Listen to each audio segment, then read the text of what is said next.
on top of all the other portions of my identity, I prayed my little heart out, because as an adoptee, as someone brought into this family, my biggest fear was that they could potentially send me back because I'm gay. So with that fear, I prayed even harder.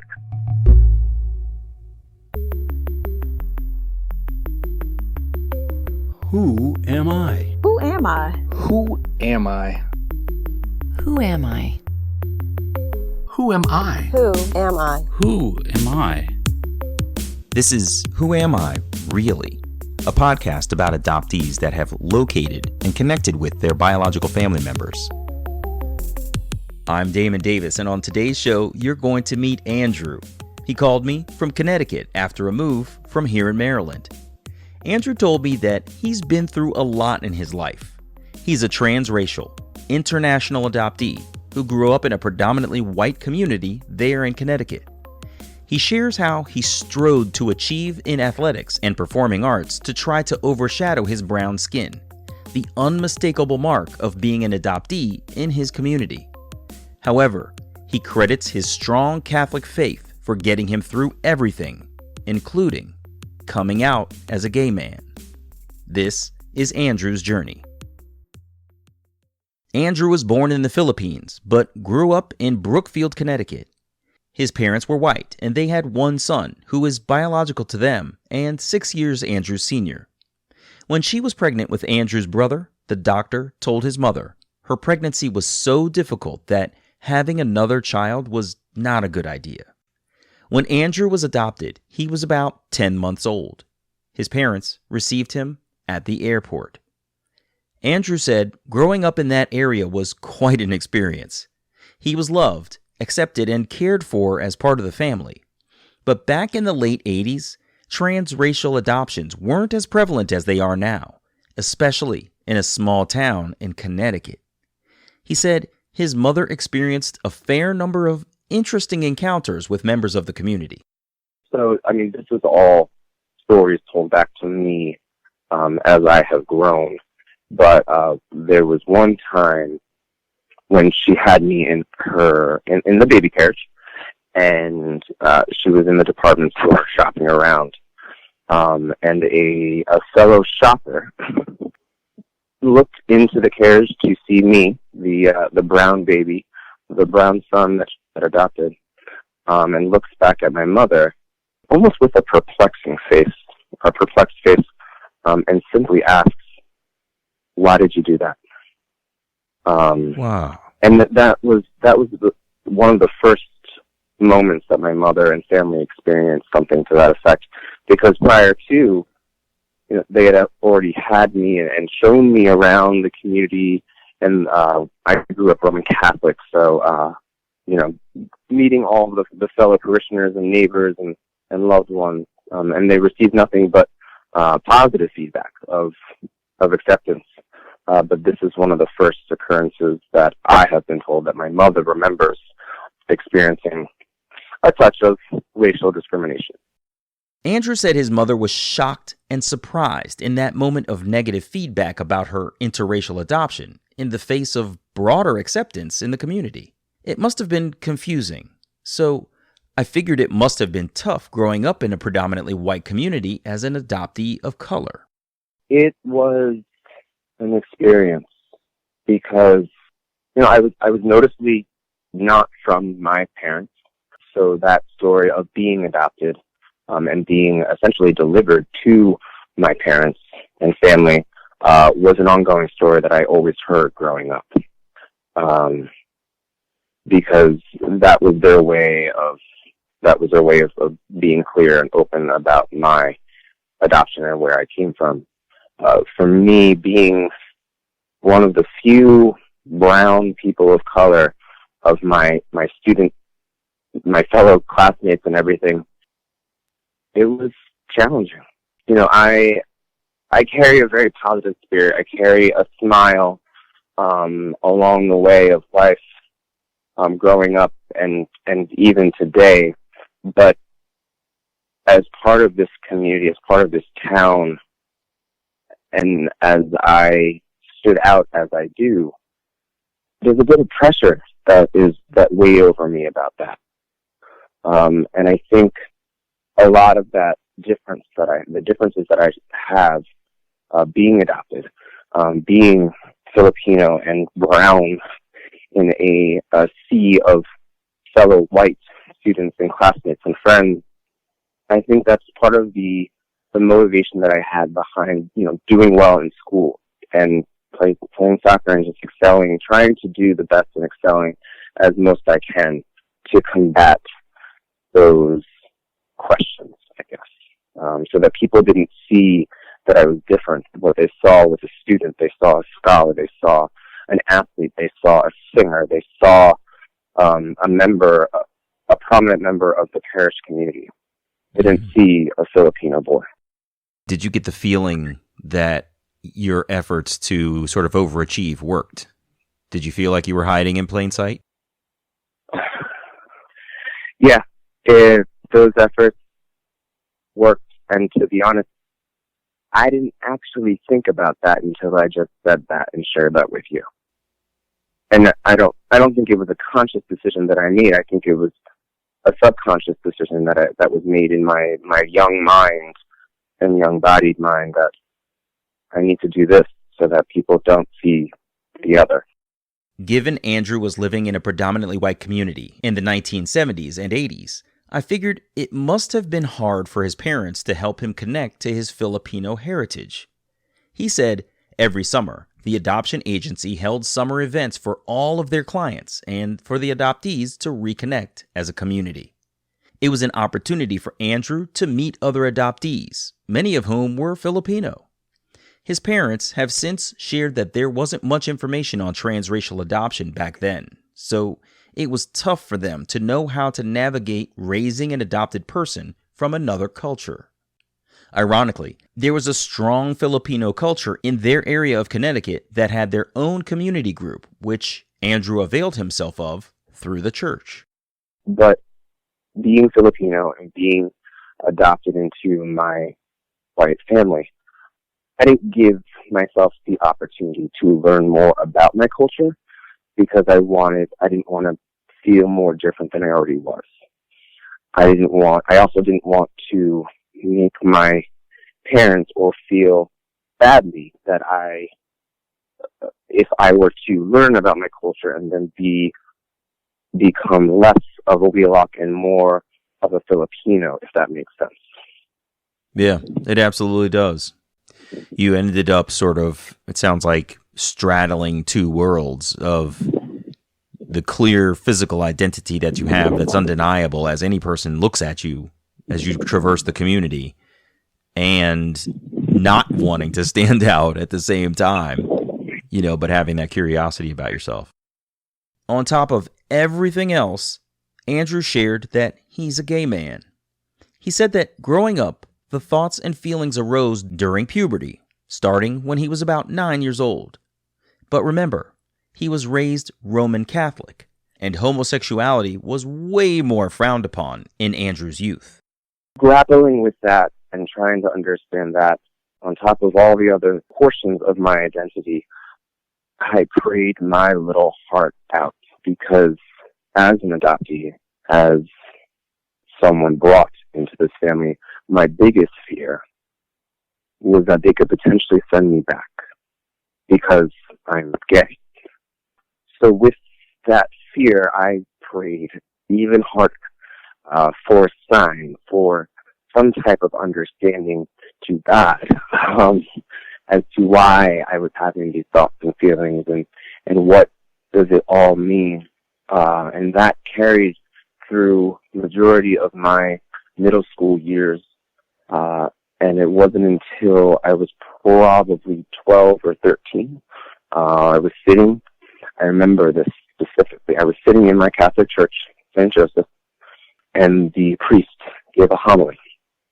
He gave a homily about how God doesn't make mistakes, how he creates each and every one of us for a specific reason, for a specific purpose. And in those words, and in that homily, is when I ironically enough, accepted my sexuality of being a homosexual while sitting in the Roman Catholic Church. That's incredible. Wow. That must have been a real conflict, though, to be sitting in a place where what you have accepted about yourself is not accepted in the physical building nor in the organization that you are in that moment participating in. That must have been a real conflict. It was. It was crazy, but everything happens for a reason. He said everyone's coming out story is very different. When I asked Andrew if he had other gay and lesbian friends he could turn to or confide in, he shared that his coming out was very unique. He reminded me that he was very active in sports, singing lessons, and other extracurricular activities, so there was a lot of time in the car with his mother. He told his mother about his sexuality one day riding along with her. A lot of my coming out was through my mother because I would tell her first, and then she would talk to my father because I'm a bit of a mama's boy, and it was more comfortable that way, I guess.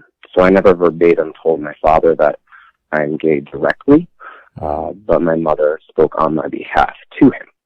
And then in regards to the town itself and my peers, like I told you, I grew up in this town, and the coming out process in a social sense was not challenging for me because everyone essentially already knew that I was going to be, that I am a homosexual. Really? How do you mean that?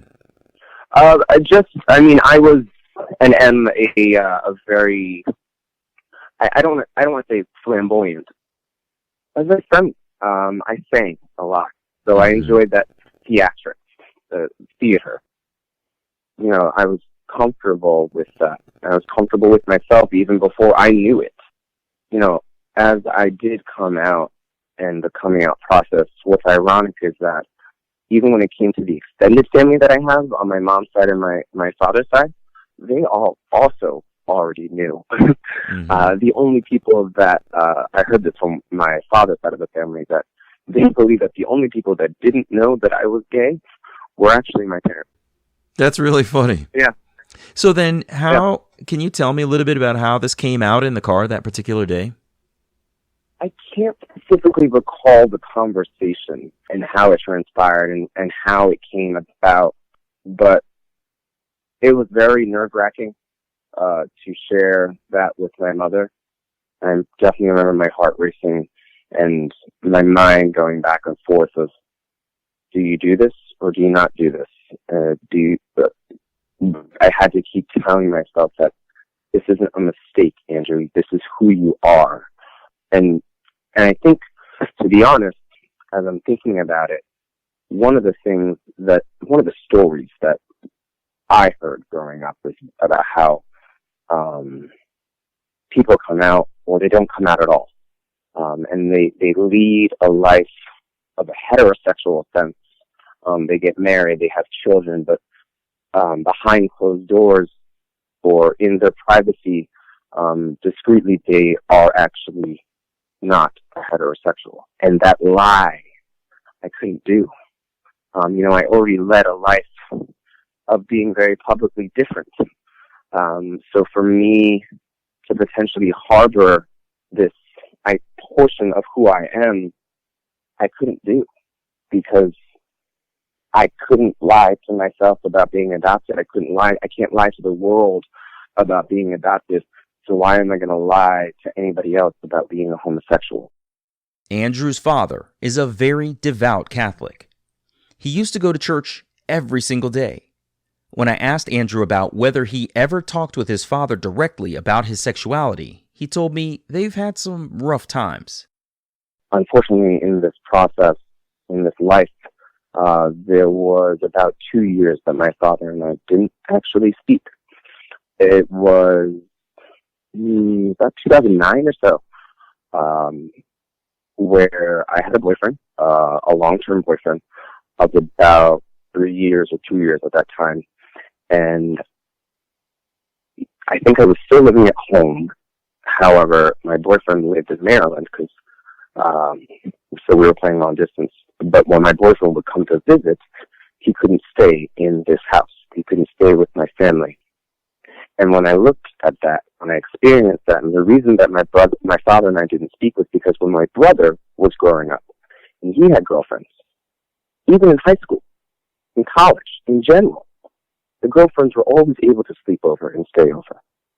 But because I'm a homosexual, I wasn't able to have my boyfriend stay in this house. Mm-hmm. And because of that, my father and I didn't speak for a good 2 years. Now cut to today, and since then, he has come around, and he actually has apologized for that period of time, because in his spiritual studies and everything, and life, he's learned and been more open to, this is his son, and this is how the world works now these days.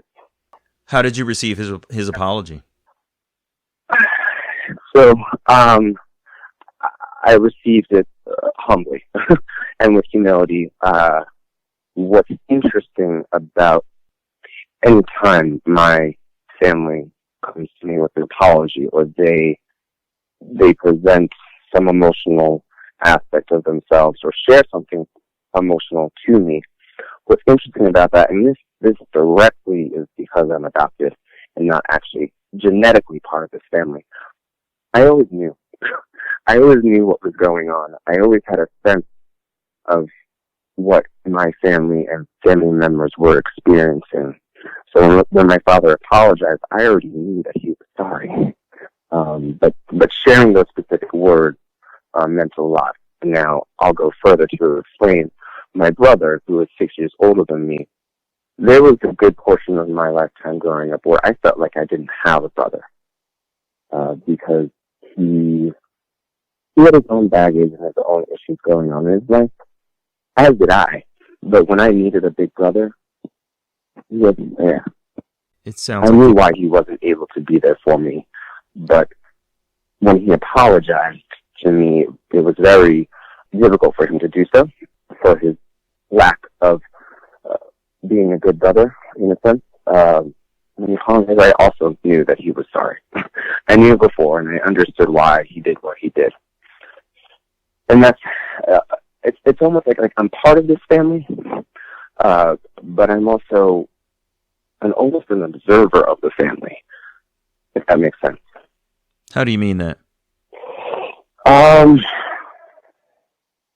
It's like any part of family, right? We understand each other. We understand the interworkings of each other. Andrew says he wants to search for his biological parents, but he hasn't taken any active steps quite yet.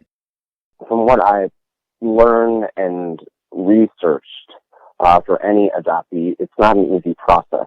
And being an international adoptee from the Philippines, it's going to be even more of a challenging process for myself. Also to the fact that the adoption agency that my family adopted me through is actually no longer in existence. And back when I was adopted, in 1986, 87, the Philippines themselves were going through a lot of turmoil and difficulties.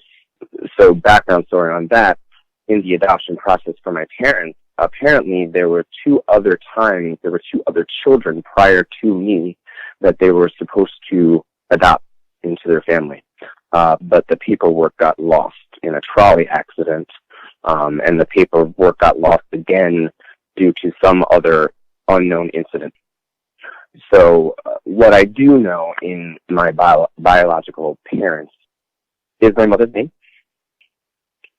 Amelia Casirak, and I have the birth certificate from that, and that's it. How did you? I do know that my father, my biological father, was a tailor. I don't know anything else besides that. And the only reason that I giggle and laugh and smile when I know that is because when I was in kindergarten, I think, it was around this time in the holidays when we had an arts and crafts project. And it was a tree with presents underneath, and then there was a stitching that went around the tree with green yarn, and I used a plastic needle. And I did that project, and when I brought it home, my mother looks at it and she says, to herself, she says, these are incredibly even stitches. And I ended the stitch, on the corner so that it would be a perfect 90-degree angle when I had to turn the corner. Mm. And then she remembered that my father, my biological father, is a tailor. So that's something that is genetically part of me. That's really fascinating. Wow. How is it that you got your birth certificate with your biological mother's name on it if you haven't really done anything to search? That was through the agency that came with my record. That's really cool. So yeah. What is your intention for searching? I mean, well, first let me ask you this. How come you haven't tried to search? I haven't tried to search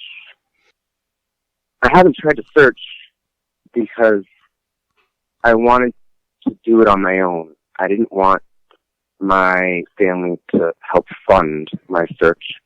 I also wanted to be able to come into that potential meeting of my biological family with a stronger career, I guess, mm-hmm. and feel some type of that I'm coming to the table with, this is what I've done with my life, and this is what I've succeeded and excelled in. But at this juncture of my life, my whole life is a success. Mm-hmm. So, why do you say that? I love it. I'm just curious to know why you say that. Because as we and I have talked to you and shared in this time together, it's a lot of stuff I've been through. Yeah.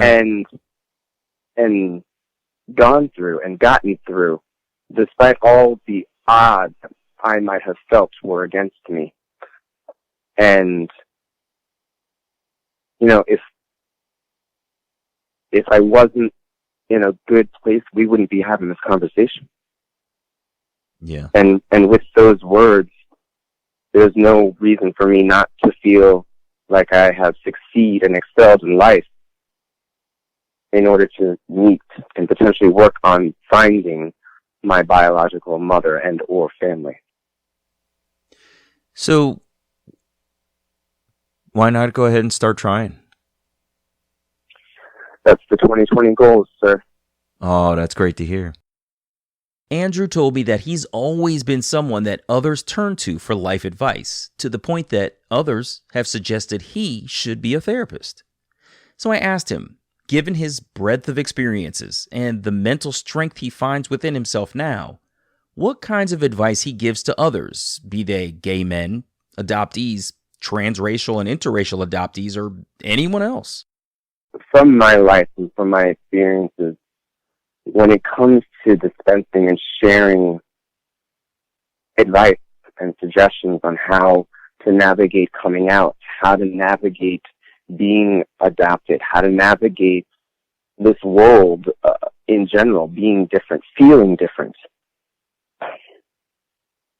it hasn't been easy for myself. But perseverance is something that has carried me forward. And honestly, my faith has really helped carry me forward, which is ironic. And what I shared with you earlier about coming out in the Catholic and accepting my sexuality, sitting in the Catholic Church because of that experience. I'm still a practicing Roman Catholic. I still sing in church. I still will go to church every time I get an opportunity to do so in a new city.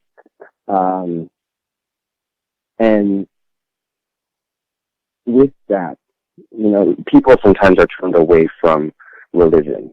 So based on the recipient or the audience, if you want to put it in theater terms, the best advice that I always try to give is lead with strength and lead with the power that you have within you. And while adversity we face, if we look around us and we see the friends and the family and the chosen family through friendships there's resources available for you there. And there's someone that may have had a similar experience that can share what they went through, and how they try and move forward. But there's resources around everywhere, whether that be God, whether that be your parents, whether that be your family and friends. Sometimes we just need to stop and look around and realize that everything that you need is right around you. Yeah, that's great advice. I like that a lot. Well, thank you so much, Andrew, for sharing your story. I really appreciate hearing what you've been through with open honesty about how challenging it's been. But it's also really cool to hear that you're in a place of strength now. And I hope that you will find the resources to pursue a counseling or therapy career if that's in your heart to do so, because I could see how people would connect with you very easily, and how you would have something to share back to them. So I wish you all the best, okay? All right. Thank you so much, and thank you for this.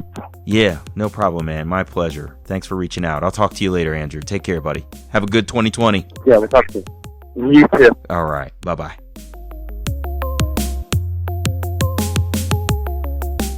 Hey, it's me. Andrew grew up with a multiplicity of factors that made him a standout in his community. He is an interracial, transracial gay adoptee of brown skin in a mostly white community. For some people, that would be a lot to overcome and still feel good about yourself. But Andrew speaks of his whole life to this point as a success, and I love that. Still, I thought it was fascinating that even though Andrew feels that way, he still wants to present more career success to his biological family when he meets them for the first time. I encouraged Andrew to jump in and get started with his search. We just never know how much time we have with the people in our biological families. He doesn't know how long his search process could take, and as he said, he's been through a lot, so he should feel confident that he is enough. I'm Damon Davis, and I hope you'll find something in Andrew's journey that inspires you, validates your feelings about wanting to search, or motivates you to have the strength along your journey to learn. Who am I, really? If you would like to share your adoption journey and your attempt to connect with your biological family, please visit whoamireallypodcast.com/share. You can follow the show at facebook.com/WAIReally or follow on Twitter at WAIReally. If the show is meaningful to you, you can support me with contributions to keep it going at patreon.com/WAIReally, paypal.me/Damon Davis, or Venmo at Damon L. Davis. Please subscribe to Who Am I Really on Apple Podcasts, Google Play, or wherever you get your podcasts. It would mean so much to me if you took a moment to leave a 5-star rating there. Those ratings can help others to find the podcast too. If you're interested, you can find Who Am I Really, an adoptee memoir on Amazon.com. I hope you'll add my story to your reading list.